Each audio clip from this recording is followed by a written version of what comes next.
Well, first of all, thank you so much for making The Little Mermaid on behalf of myself and all the gays. There were some very talented gay artists who worked on that film Yeah, too. So. yeah. And I was just wondering if I could ask about. I heard the original inspiration originally before Divine was Joan Collins. She was. That yeah. was true. That That's was true. more. I mean, Howard Ashman, who was gay. Yeah. was a huge fan of Dynasty. I mean, and Dynasty was in its kind of prime at the time we were doing Little Mermaid, and so Howard very much. Yeah, we had done an outline of the story, and Howard said, "Oh, I see this very much like Dynasty," and she's kind of like Joan Collins. And we hadn't written the script yet, but when I heard that, I was like, yeah. So when I was writing Ursula's dialogue, I was picturing Joan Collins saying it, actually. Although I think we pictured, the one thing we didn't picture was Ursula, in our minds, was not beautiful.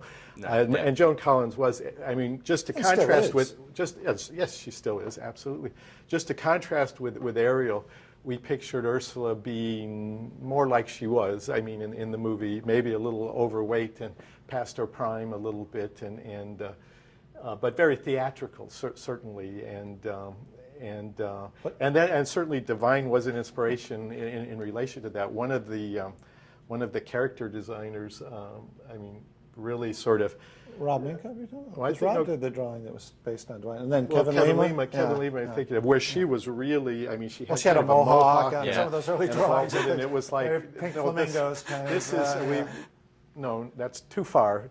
We need to pull her Yeah, pull Jeffrey her got back a little from scared. We did some drawings like that, and he said, guys, you've gone too far. So Right. We did Rained too. it. I I did think say I think rained we it. did too. Well, he said that, and we listened to him, but yeah.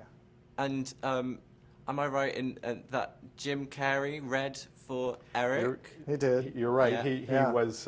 And It was before he was Jim Carrey, the big movie star. He was, although he had done stuff before that, but it was maybe as it is in, And in the actually, entertainment business. Roseanne Barr read for Ursula as well, briefly. Because Howard, actually, she came in to read for the chambermaid, and Howard heard her, and he's like, why don't we try her on the witch?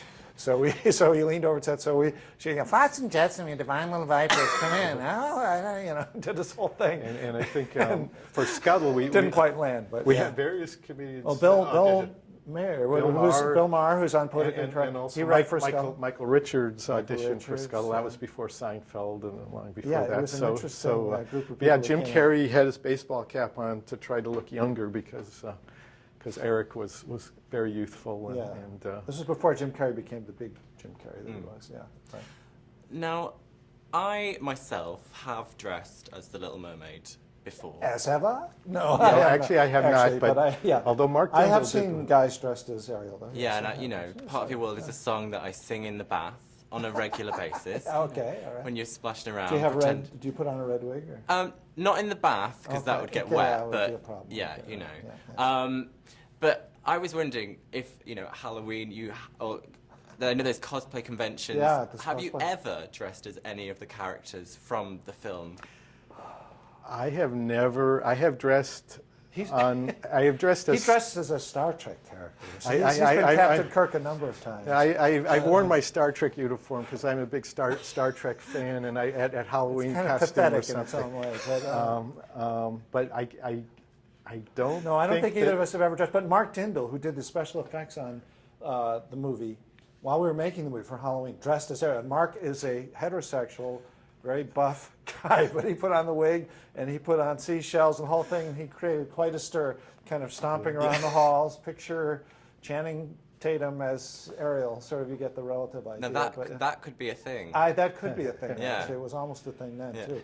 But no, I don't think we did have a guy. The weird thing when we shot live action reference on Ursula, we shot live action. Sherry Stoner, wonderful actress, did Ariel. And on the Blu-ray, there's actually a segment about. Unfortunately, live one of the action. very first live action sessions, which hasn't been preserved, was a guy in drag playing Ursula. So his name is Max Kirby. He was a friend of Rob Minkoff's. And the very first session of some reference was actually a guy in drag, kind of in true Divine Amazing. fashion. But unfortunately, it's lost footage. I don't know where it is Yeah, now. Because we would have loved to include it just so people could see it. Yeah, that is Yeah, quite it would be amazing. special, yeah. And Part of Your World nearly got cut from It's the true. film. That's true. I mean, I read that before, but it's one of those things. What happened was the very first time we showed the movie, even before we had previews, which was months later, we had a screening in the studio for a group of school kids that were just bussed in from some sort of local school. And a lot of the movie was black and white. It didn't have that much color in it. When it got to the song Part of Your World, that was all black and white. It was pencil tested, had some story sketches.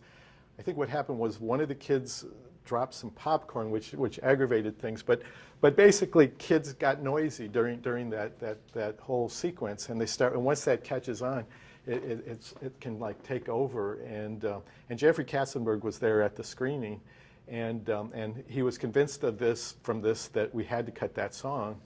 So we all tried to resist that. Howard tried to resist, we tried to resist, and finally it was Glenn Keane, the animator, who really got to Jeffrey enough to say, let us at least finish this off and leave it in for the next preview and see if, when it's all animated, if and it it's holds in color. Kind of, in color. So we had even still before previews, we had another group of kids brought in like a month or so later, and at this point the film was much further along, and it had color in it.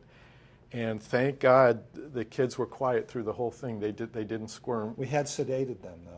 Yeah. Well, And yeah. we had strapped in the chair so no popcorn was Yeah. spilled. But, Jeffrey I mean, never caught on that we had done all that. Of course. I mean, we Thank at the time goodness. Thank goodness. at the time part of our argument was because we knew the story that Over the Rainbow was almost cut from The Wizard of Oz, same kind of deal, and we brought that up to Jeffrey, in just sort of as part of our argument for keeping the song in the movie, but it stayed in the movie.